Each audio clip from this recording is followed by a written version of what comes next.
Hello everyone, আসসালামু আলাইকুম। আপনারা সবাই কেমন আছেন? নিশ্চয়ই আল্লাহর অশেষ রহমতে সবাই ভালো আছেন, সুস্থ আছেন। আলহামদুলিল্লাহ, আমরাও আল্লাহর অশেষ রহমতে সবাই ভালো আছি, সুস্থ আছি। পবিত্র ঈদ উল ফিতর উপলক্ষে গ্রামের বাড়ি যাওয়াতে আসলে কয়েকদিন ধরে ভিডিও আপলোড করতে পারিনি, তার জন্য বিশেষভাবে দুঃখিত। বিশেষ করে 2 ঈদেই গ্রামের বাড়িতে খুব আনন্দের মাঝেই দিনগুলো কাটে। আর সে কারণেই সেখান থেকে আসতে আসলে অনেকটা কষ্ট হয়ে যায়। যদিও বা সব কিছু মেনে নিয়েই চলা লাগে, তারপরেও কিছু কিছু জিনিস আছে যা আসলে মানতে কষ্ট হলেও করার কিছু নেই। কদিন ধরে শ্বশুরবাড়ি এবং বাবার বাড়ি খুশিতে এমনভাবে দিনগুলো কাটলো যা আসলে কীভাবে যে দিনগুলো চলে গেল বুঝে উঠতে পারলাম না। আসলে সবার মাঝে এবং সবাইকে নিয়ে ঈদ করার আনন্দটাই আলাদা। প্রতিবারের মতো এবারেও ঈদের আনন্দটা বেশ খুশিতেই কাটছে। মনে হচ্ছে যে আরও কিছুদিন থেকেই যাই। আসলে কি জানেন, এই ঈদেই সবার মাঝে খুশিতে দিনগুলো কেটে যায় এবং বিভিন্ন জনের চেহারা এবং মুখটা দেখলেই অনেকটা শান্তি লাগে।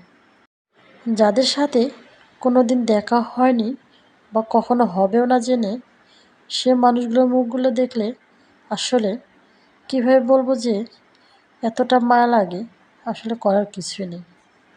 বাবার বাড়ি এবং শ্বশুর বাড়ি থেকে আসার পর বা আসার সময় অনেক কিছু ব্যাগ ভর্তি চলে আসে। কেননা তারা হয়তো ভাবে যে আমরা সংসারে খুব কোনো রকম বেঁচে থাকি। তারা চায় যে আমাদের মাঝে কিছু বন্টন করে দিতে। আর সে কারণেই আসার সময় দেখা যায় যে বাইক ভর্তি বা গাড়ি ভর্তি অনেক কিছু টোপলাটাপলি ভরে যায়। অনেকের মুখেই শোনা যায় যে আসলে শ্বশুরবাড়ি থেকে খুব একটা জিনিস পাওয়া যায় না। তবে আমার ক্ষেত্রে একটু আলাদা এবং ব্যতিক্রম।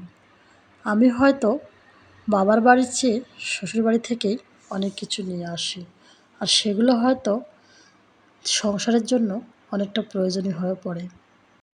কারণ কি জানেন, আমার শাশুড়ির মাত্র 2টা ছেলে, মেয়ে নাই।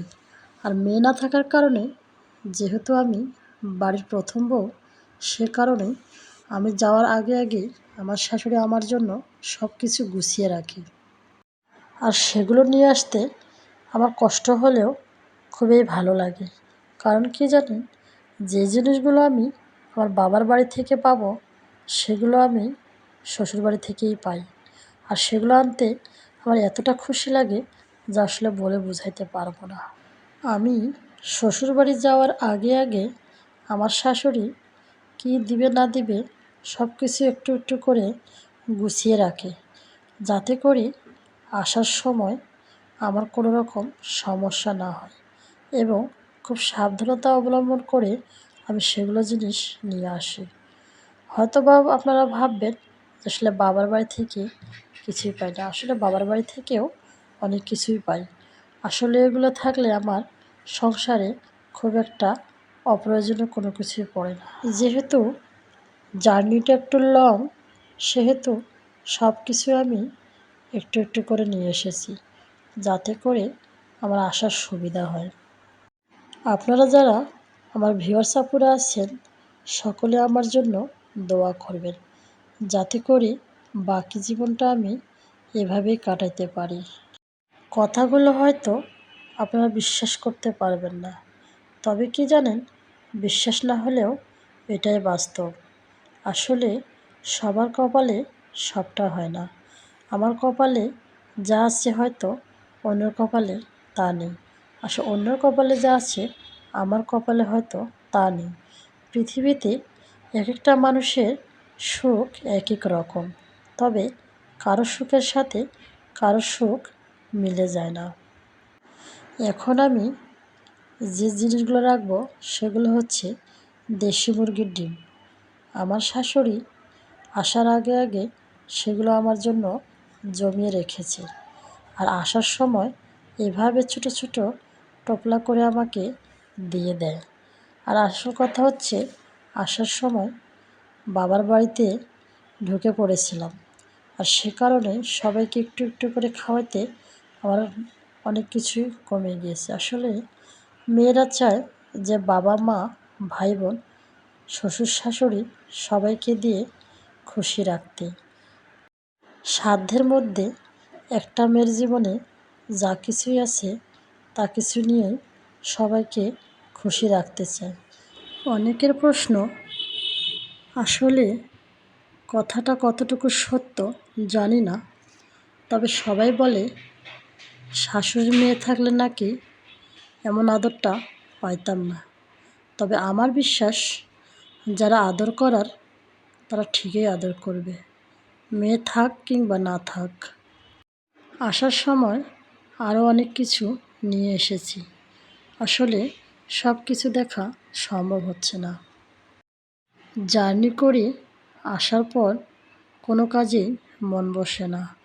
তারপরেও নিজের সংসারের কাজ নিজেকেই করতে হয়, না করলে সব কাজ পিছিয়ে যায়। আর তখন মনে হয় যে আসলে কাজগুলো করলেই বেঁচে যায়। শুধু তাই নয়, মেয়েদের নিত্য নৈমিত্তিক একটা তো কাজ আছে, সেটা হচ্ছে রান্না বান্না। আসলে বাহিরে বা বাড়ি থেকে যা কিছু খেয়ে আসেন না কেন, একটু হালকা পাতলা নিজের জন্য কিছু রান্না না করলে ভালোই লাগে না। মনে হয় না যে আসলে কিছু খেয়ে এসেছি। আর সে কারণে আমি কথার মাঝে মাঝে রান্নাটা একটু এগিয়ে নিচ্ছি। ভিউয়ার্স আপুদের কাছে আমার একটাই অনুরোধ, যারা যারা আমার চ্যানেলটি এখনও সাবস্ক্রাইব করেননি বা নতুন, প্লিজ সাবস্ক্রাইব করে পাশেই থাকবেন। আর যারা অলরেডি সাবস্ক্রাইব করেছেন তাদেরকে জানাই অসংখ্য ধন্যবাদ।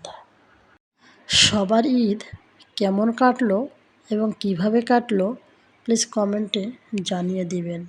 আমার ঈদ অবশ্য অনেক ভালোভাবেই কেটেছে এবং ভালোভাবেই ফিরে এসেছি। আল্লাহর অশেষ রহমতে এই দিনগুলো যেন পরবর্তীতেও ফিরে পাই, এই কামনাই করি।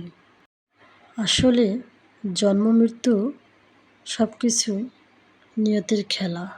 কখন কার সাথে কিভাবে দেখা হবে, কিভাবে কাটবে কেউ বলতে পারবে না।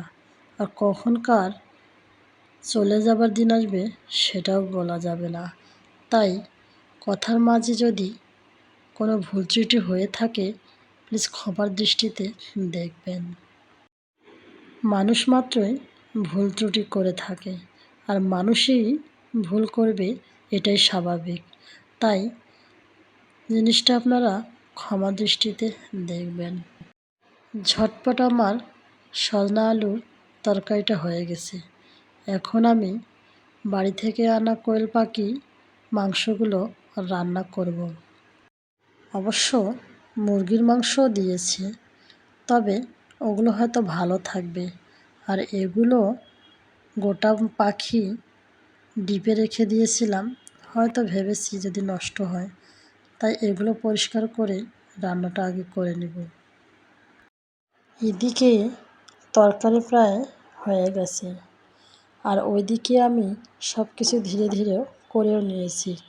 আর এখন কোয়েল পাখিটা রান্না করে নেব।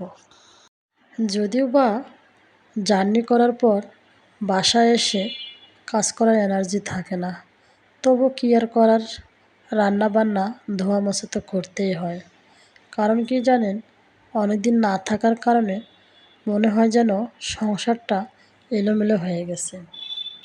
আর সেগুলো কাজ করা না পর্যন্ত ঘুম ভালোভাবে ক্লিয়ার হয় না। বিছানায় শুলে মনে হয় যেন দিনের সকল কাজ আমার মাঝে রয়েছে।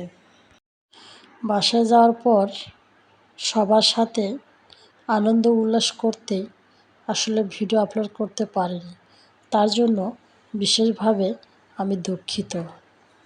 শুধু তাই নয়, এবার ঈদটা বেশি খুশিতে কাটছে, কারণ বিয়ের পর থেকে আমি ঈদের দিনে অত্যন্ত কোথাও যাইতাম না বা তেমনভাবে যাওয়া হয়নি। তবে এবারের ঈদটা একটু ভিন্ন রকম। শাশুড়ি এবং দেবর ইচ্ছায় ঘোরাফেরা করা হয়েছে। আসলে আমি বুঝি না, আমার হাজব্যান্ড সব কিছু বুঝেও না বুঝার ভান করে। তবে আমার দেবরের কথা বললে কি হবে, সে আসলে বউ পাগল বা বউ পাগল হবে। সে তার বউকে যথেষ্ট প্রাধান্য দিবে। আমার হাজব্যান্ডও যথেষ্ট সময় দেয়, তারপর অনেক সময় দেখা যায় যে তার সময় হয়ে ওঠে না। আর সে কারণেই আমারও তেমনভাবে ঘোরাফেরা হয় না। তবে এবার একটু ভিন্নভাবে ভিন্ন সাজে ঘোরাফেরা করেছি। সবশেষে বলি, সবার ঈদটা আনন্দে কাটুক, উজ্জ্বলভাবে দিন কাটুক, এটাই কামনা করি। আর সবাই আমার জন্য দোয়া করবেন, এবারের মতো যেন পরবর্তী ঈদগুলো কাটাতে পারি। আশা করছি সবার ঈদটাও সুন্দরভাবে কেটেছে। আমি মনে করি আমার যেমন কেটেছে অন্যদেরও তেমন ভালোভাবেই কেটেছে।